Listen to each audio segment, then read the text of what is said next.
Olá, pessoal. Eu me chamo Eduardo Velasco, sou professor de ciências da Escola Darcy Ribeiro. E este ano, devido à pandemia, nós vamos estar trabalhando de forma online. Serão disponibilizados para vocês materiais impressos e eu estarei fazendo os vídeos para que possa ajudar vocês no aprendizado ao longo deste ano. Falaremos agora sobre os modelos atômicos. Vamos lá aprender um pouco mais? Então, pessoal, nessa aula de hoje a gente vai falar um pouquinho sobre modelos atômicos. E aí vocês podem se perguntar, professor, o que são modelos atômicos? Eu quero falar para vocês que desde a antiguidade as pessoas tinham perguntas, ficavam se questionando de que eram feitas as coisas que estavam ao nosso redor. E aí os cientistas tentavam responder essa questão. De que era formada, por exemplo, a pedra, de que era formado a madeira, de que eram formadas nuvens. E alguns cientistas como Demócrito, Leucipo, tentavam explicar, tentavam responder essas questões. Até Aristóteles se aventurou a responder essas questões. Eles achavam que podiam ir dividindo um bloco de pedra até chegar numa hora que eles não poderiam dividir mais. E a essa estrutura pequena eles chamaram de átomo. Então a palavra átomo vem do grego, sem divisão. E até hoje ficou essa palavra. Então átomo significa sem divisão e baseado em observações, baseado em experimentos, baseado em observações de fenômenos, foram criados ao longo da história modelos atômicos que tentam explicar, tentam elucidar para a gente como é formada a matéria. Então, tudo que está ao nosso redor é formado de átomo. Toda a matéria do universo é formada de átomo. Mas, na verdade, de que é feito um átomo? O que tem dentro de um átomo? Qual é a composição dele? Qual o desenho? Eu posso esquematizar um átomo? Hoje a ciência já consegue mostrar como é que é formada uma molécula e quais são os átomos que formam essa molécula. Aqui eu estou representando a areia, o ar, uma parte do ar, o gás nitrogênio, o gás oxigênio, e o último aqui, a areia do mar, formada por sal e por água. Como eu falei, a construção dos modelos ajuda os cientistas a explicar fenômenos e a formular teorias e leis científicas. Sempre a partir da observação, gente. Aqui tem uma outra representação mostrando aí para a gente o modelo dos átomos de carbono, do grafite, do lápis de escrever.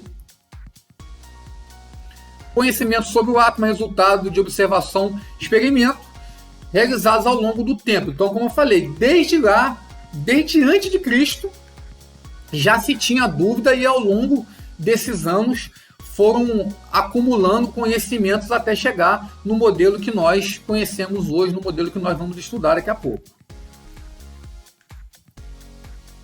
Então, cientificamente, é claro que se você fizer uma pesquisa a fundo, você vai ver que vários cientistas contribuíram para cada um desses modelos. Então, esses modelos foram se adaptando a partir das dúvidas que iam surgindo. Então, ele explicava num determinado momento, surgiu uma dúvida, um fenômeno diferente, aí havia necessidade de criar um outro modelo. Então, nós vamos estudar 4 modelos básicos. O modelo de Dalton, que é o modelo da esfera de bilhar, ou da bola de bilhar.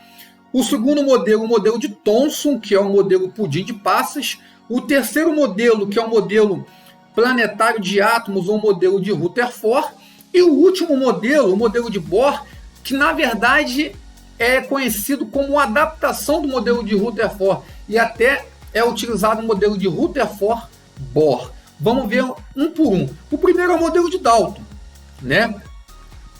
Então, Dalton achava que os átomos eram pequenas esferas que não podiam ser divididas. Fazia jus ao nome, não divisíveis.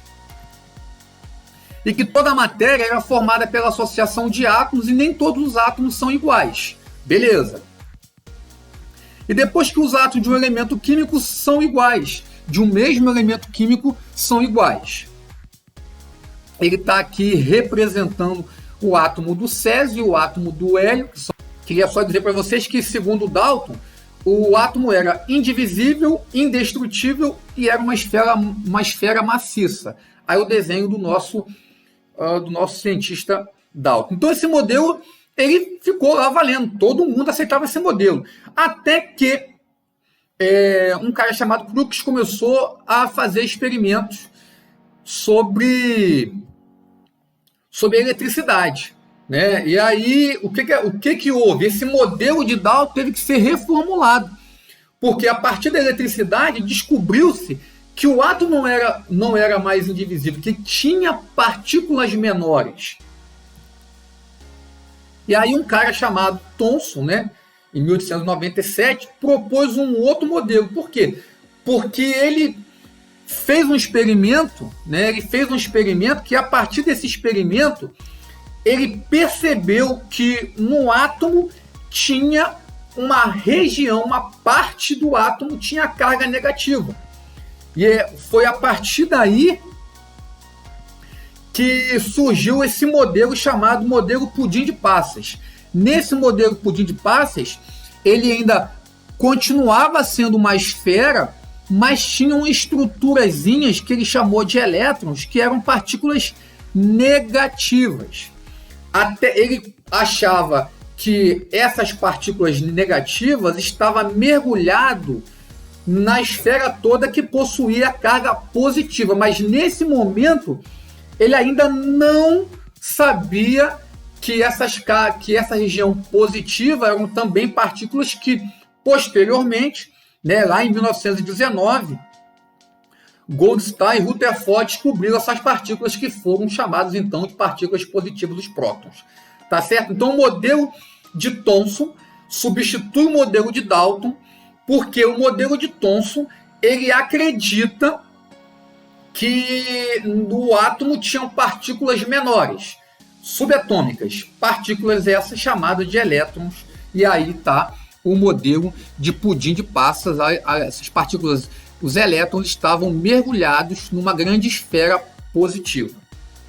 E aí foi-se usado então o modelo de pudim de passas, o modelo de Thomson. Só que aí, a partir de experimentos com radioatividade feito pelo Rutherford, esse modelo de Thomson caiu em desuso, né? E aí passou a ser utilizado um modelo chamado de planetário de átomos. Rutherford ele idealizou que os elétrons não ficavam mergulhados na massa central. Segundo Rutherford, os elétrons ficavam girando, ficavam ao redor da região central. E ele começou a chamar, então, de órbitas. Existia um vazio, não era uma massa densa, existia um vazio entre a região central e a região periférica, chamada por ele de eletrosfera. Tá certo? Essa região central tinha as cargas positivas e estava no núcleo, chamou de núcleo e eletrosfera. As partículas de carga positiva concentravam-se em uma região de átomo chamada de núcleo e os elétrons distribuíam ao redor do núcleo, uma região chamada eletrosfera. Um pouquinho depois, Chadwick descobriu então que no núcleo tinha os prótons e os nêutrons, descobriu então o nêutron. O modelo de Rutherford era esse modelo aqui, ó. Tá certo? Alguns livros, até como está aqui no nosso, Rutherford Bohr. Por quê? Porque um aluno de Rutherford, o Niels Bohr, vai dar uma melhorada nesse modelo inicial. Seria algo desse tipo assim, ó. Então, o modelo de Rutherford ele foi utilizado até que algumas questões não eram respondidas. Por exemplo, Os elétrons ficavam girando esse tempo todo lá e não vinham até o núcleo, tá certo? E aí, a partir da física quântica estudada por Niels Bohr, eles começaram a ver o seguinte, olha, os elétrons não ficam aleatoriamente lá na eletrosfera, existe uma ordem, e essa ordem está relacionada à quantidade de energia, né? A gente vai ver que a partir daí foram intituladas 7 camadas, no máximo, né? Cada uma camada vai receber uma letra do nosso alfabeto, K, L, M, N, O, P, Q, e cada uma dessas vai ter um número máximo que vai suportar de elétrons, tá certo? Nós vamos ver que um átomo, ele é neutro, eletricamente ele é neutro. O que é isso? O número de prótons, ou seja, as partículas positivas do átomo, serão sempre iguais às partículas negativas desse átomo. Se a gente voltar lá um pouquinho, o que é isso? As minhas cargas positivas, ou seja, as partículas que têm carga positiva, os prótons, vai ter sinalzinho de mais. Os nêutrons não terão carga. E os elétrons que vão estar girando ao redor do núcleo terão a mesma quantidade dos prótons. Ou os prótons positivos, os elétrons negativos. Então, um átomo, eletricamente, ele é neutro. O total de cargas positivas é igual ao total de cargas negativas. Mas ele vai poder perder esse equilíbrio. E quando um átomo perde esse equilíbrio, ele passa a ser chamado de íons. Nós vamos ter 2 tipos de íons. O íon cátion, que é o íon positivo. Tá? O que é isso? Quando o átomo perde elétrons, quando o átomo perde partícula negativa. Perdeu partícula negativa, ele fica carregado positivamente e passa a se chamar cátion. Olha aqui, ó. Estou mostrando aqui. Beleza? Ó. 3 partículas positivas, 3 partículas negativas. E aí ele vai perder um elétron, vai perder uma partícula negativa, ficando então com 3 partículas positivas e 2 partículas negativas. Quando ele tem mais carga positiva que negativa, ele é um cátion. Aí você vai perguntar, professor, mas e o nêutron? O nêutron não tem carga, ele está no núcleo do átomo, ele não vai contar para a gente nesse momento. Ele vai estabilizar o núcleo do átomo para que as partículas positivas do núcleo dele não entrem em contato. Mas eu vou ter também os íons negativos, que são os ânions. Esses íons negativos, os ânions, eles vão receber cargas negativas. Enquanto no cátion ele perde, nos ânions ele ganha. Então eu tenho aqui, ó, o átomo de flúor, que tem 7 partículas negativas, vai ganhar, vai receber uma partícula a mais, tá certo? Vai receber uma partícula a mais, e aí ele vai ter, no caso agora, ele vai ter 10 elétrons. Ele tem 7 na última camada, com mais 2, 9. 9 prótons e 9 elétrons. E aí vai receber mais uma carga negativa, ficando então com 10 elétrons. 10 elétrons e 9 prótons.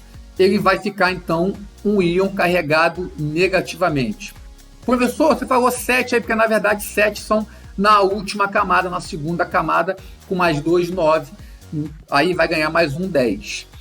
Então, para recapitular, um íon é quando um átomo perde o equilíbrio, ganhando elétron ou doando elétron. Quando ele perde o elétron, ele vai se transformar num íon positivo, cátion.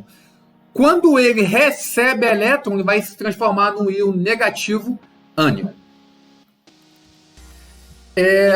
Galera, eu disponibilizei para vocês aqui outros vídeos muito bacanas no YouTube, que vocês vão ver muito melhores, muito mais profissionais, com mais recursos. Aquele que puder, por favor, acesse lá.